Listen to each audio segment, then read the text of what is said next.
First vid, who this? Nah, seriously, I think there's no better first topic that I wanted to talk about than one of my favorite characters in the Bible, which is David. Specifically because how human and how real in nature he is, but still, he's still a man after God's own heart. And I'm probably going to tackle all the stories with David, but specifically in this video, I want to talk about the story between David and Goliath. Because I think it really highlights in our lives templates and ways to remember how to be faithful to God, especially in circumstances that seem very dire. But right before we get to David vs. Goliath, let's put a little context to this. So a prophet named Samuel was called by God to go pick out a new king because King Saul, he was out here tripping. And he was called to go to the house of Jesse to see which one of the sons were going to be the king. So Samuel was seeing some of the sons and was like, yo, surely this is the Lord's anointed. But the Lord told him something so tough. The Lord said to Samuel, don't judge by his appearance or height, for I have rejected him. The Lord doesn't see things the way you see them. People judge by outward appearance, but the Lord looks at the heart. I liked it a lot because we do look at appearance too much. But anyways, he gets through all the sons and none of them were the anointed. So he asked Jesse, does he have a son left? And he said, yes, I do. I have a young boy who's out there shepherding the flock right now. So Jesse brought Samuel to the boy, and of course this boy was David. So Samuel anointed David, and he was going to be the next king. And the Spirit of the Lord was now with David. Now fast forward a little bit, something interesting happens. The king at the time, who was King Saul, didn't have the Spirit of the Lord with him anymore. And on top of that, the Lord sent a tormenting spirit and filled him with depression and fear. And to help his troubled spirit, he wanted to find a great harp player so it can help soothe his spirit. And wouldn't you know, one of the talented harp players would be David. So David went to Saul and began serving him. So whenever the tormenting spirit sent from God would trouble him, David would play the harp. And that's putting a little bit of context going into the story with David and Goliath. And now we're at the fight.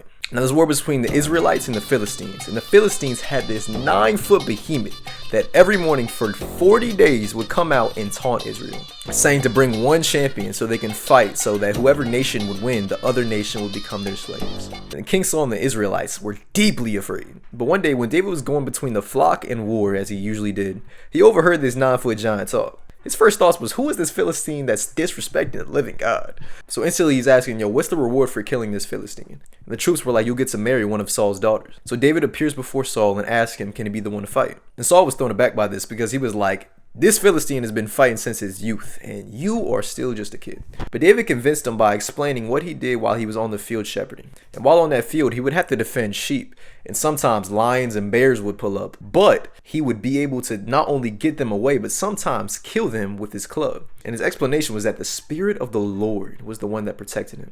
So because of this, Saul was like, okay, go, here's some armor, here's some weapons and stuff like that, go do what you do. But David was like, I can't rock with this, I'm not used to this thing.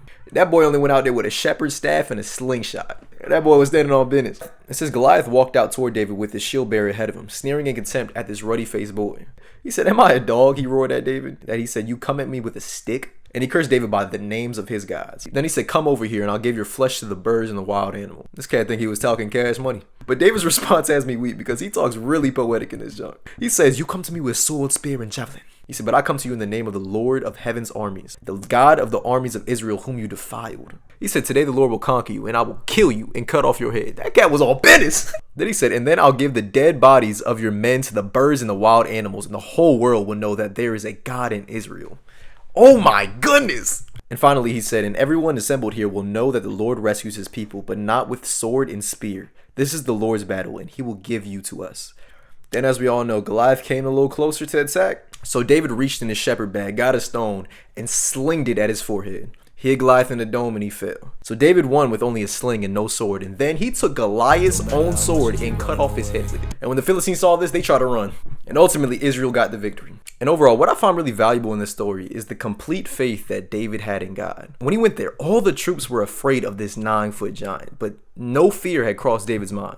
Because he remembered in his own life how bears and lions tried to attack his own flock, yet God gave him the strength and power and protected him to be able to, kill him and stuff like that. And in the same breath, he's seen that this 9-foot Philistine was disrespecting the living God in Israel.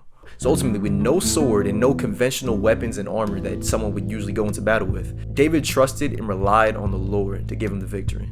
And I think to take something out of the story is, one, to remember the past things God has done in our lives, to remember how good he is and how faithful he actually is. Because oftentimes we pray for stuff, but sometimes when we get it, later on we forget about it. That's why it's good to remember, one, what God has done through us through salvation, through dying on the cross and resurrecting for all who believe, that we have this same Spirit who rose Jesus from the dead with inside of us. And two, we got to remember on an individual aspect the things God has given us specifically. It could be the basic stuff like breath in our life and limbs and lungs, and to be able to see and to be able to breathe and feel air and all these different things. And to remember these things for the future. That if we're ever in a situation that's dire, like facing a 9-foot giant, or whatever circumstance that seems really drastic, it's important to remember that we should have faith in God because we have trusted him all our lives and he has provided every single step of the way. And 2, that this life is temporary. That sadly, if a sad outcome does come in our lives, we got to remember that this world is not our eternal destiny. Our eternal destiny is found with living with the Lord after we pass away from this earth. So overall, if you had to get one thing from this message, it's trusting in God on the future based on who he is first and foremost, and also for what he's done for us in the past. To have faith in him, even through the most dire circumstances. And really, I'm going to do a full breakdown with all the stories with David because it's so interesting. But yeah, the sole purpose of the story is not about being like an underdog and like how much fight you got and stuff. It's rather relying on God and trusting in God through the big obstacles in life. And yeah, cakes and candles.